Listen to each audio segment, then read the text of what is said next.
Hey, AP language. I'm a little bit late, and I apologize. I said I was going to get it up by 5, but it's going to be more like 5:30. Just so you know, I'm going to be narrating a bunch of slides, and this is going to be tacked on at the end. I might come in and explain something else, but for the most part, you're going to be looking at slides that I'm narrating, and hopefully you're going to hear from my voice, and you're going to be able to tell me tomorrow if you really understood it. If you didn't understand it, please let me know. I can always fix it and do something else. So bear with me, and we will get started.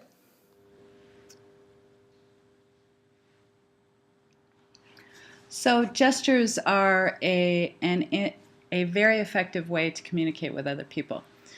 By the 3 gestures that are shown on the screen, you see that the gesture that gives the OK symbol, at least in the United States, means OK. Thumbs up means that's OK too, or good. And the fingers all together, at least in Latin America, is like, what are you doing? What do you mean? In a really irritated way. Clothes also play a really important part in arguments, because today what we're talking about is arguments. And arguments to convince. Gestures are integral in how you communicate with people, but also the clothes that we wear too. You notice the 3 guys right there. We got Justin Bieber on the far left, we got a white guy in a hoodie, and we've got a black kid in a hoodie.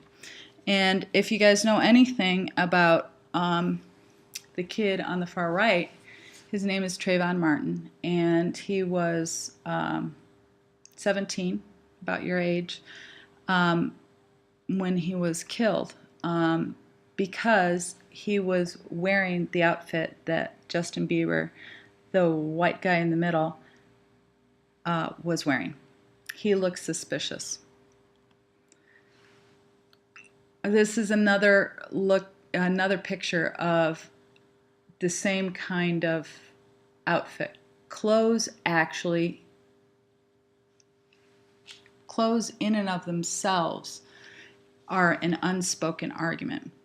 The people on the top are all wearing hoodies. In the United States, at least, if you were wearing a hoodie and walking around and you happen to be black or Latino, you might be stopped by the police. People might suspect that you were up to something.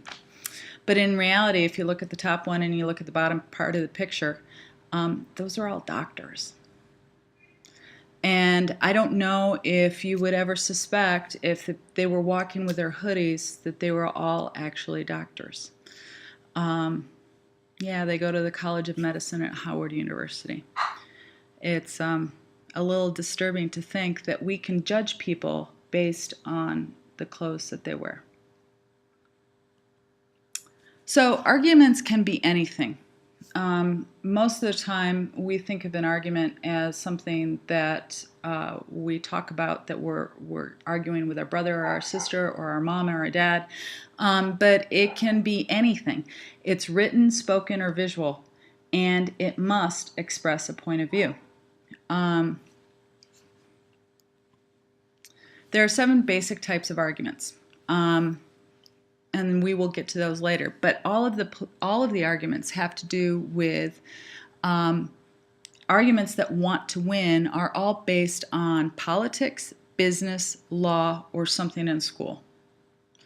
Like your teacher has asked you to pick a side on abortion, and you have to argue either pro or con abortion. So those are the types of arguments that are just set out to win, or an argument with your brother or your sister about who's going to play COD first. Those are the only arguments there are to win. So what is the difference between argument and persuasion? Arguments have to do with presenting evidence, or as we know it, like facts. Arguments have some version of the truth to them. Persuasion is trying to change somebody's point of view. They try to move others to action. Writers, they say, argue to discover the truth, and they write to persuade when they think they already know it. Okay? So, in other words, if I ask you to write a paper on, say, the Amazon, and you know nothing about the Amazon River, you're going to give me a paper that is an argument-based paper. You need to have research, which is your evidence, and it will probably be pretty truthful. If I were going to ask you to write a paper on persuasion that was going to change somebody's point of view, you would be trying to, let's say, you were trying to persuade me as an American to either be an Olimpia fan or Cerro Porteño. Okay? I don't know, persuade me, which is better. So you think you already know what the truth is. Olimpia is better, or being a Cerro fan is better. But you're trying to persuade me, and I have no idea. Okay, arguments to inform. Arguments to inform are like street signs, meeting notices, newspaper headlines, news on TV. The main purpose is to tell people what they don't already know. An example of this is when Olimpia lost. Yeah, when they lost to Brazil in the Copa.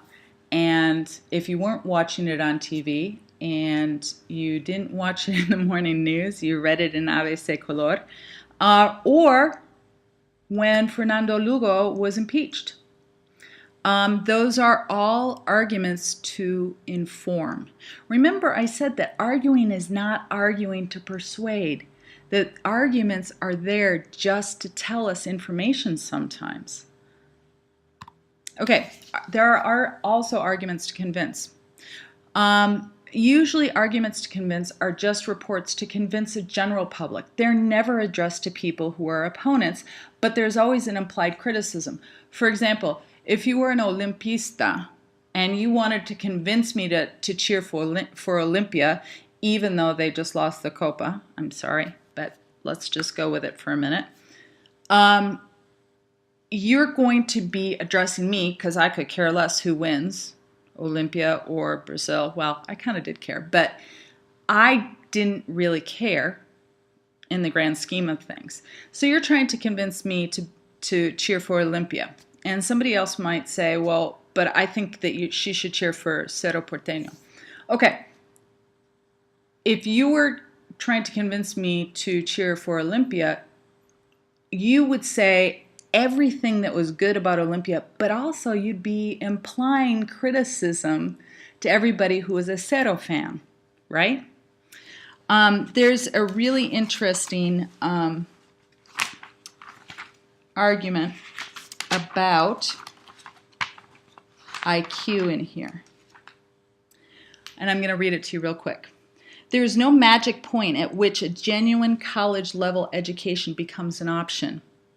But anything below an IQ of 110 is problematic. And you guys all know that the average IQ is 100. So if an average person is 100, 110 is above average, right? If you want to do well, you should have an IQ of 115 or higher. That is to go into college. This is what this guy is arguing. But put it another way, it makes sense for only about 15% of the population, or 25 if one stretches it, to get a college education. So what if you have an IQ of 109?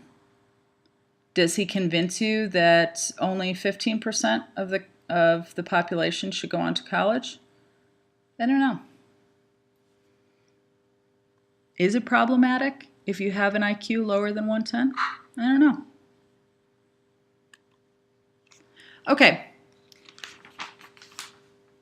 Arguments to persuade are called move to action. You're going to buy, they're going to ask you to buy a product, they're going to ask you to vote, they're going to ask you to support a policy. One argument that somebody wrote was why we hate fat Americans.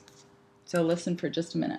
By focusing on fat Americans, the criticism of consumption are saying that people should consume less. That means that they should either eat less or they should buy less. They are arguing for a world in which Americans become more like those who live in poorer countries of the world. From such a perspective, equality means leveling everyone down rather than raising the living standards of the poor. It means giving up on the battle to resist hurricanes or to reclaim land from the sea. Yet implementing such a viewpoint is a supersized mistake. Our aspiration for the world should be to give the poor the advantage of affluence enjoyed by those in the West. Living standards in countries such as Ethiopia and Niger should, at the very least, be as high as those in America today. In that sense, we should all aim to be fat Americans. I don't know, should we be? So, arguments to explore. A writer's assertion or claim is that a problem exists and that the writer, sorry, that's my dog, a writer or reader needs to solve the problem. That there is a problem in society that needs to be solved. Corruption is always a hot topic in Paraguay. How would you solve it? And those kind of arguments are arguments to explore. Arguments to make decisions. You would argue for a particular decision. What is the best type of career somebody should have? Who is the right person to marry? What kind of major you end up choosing? Those kind of things. Okay, so that was the lecture for tomorrow. We will be talking about arguments in class tomorrow and coming up with our own arguments based on a couple of scenarios. We'll get into groups, and so be prepared to talk about the different kinds of arguments and what type of arguments you'd be willing to use, and I will see you tomorrow. If you have any questions or comments, tell it to me tomorrow. Bye.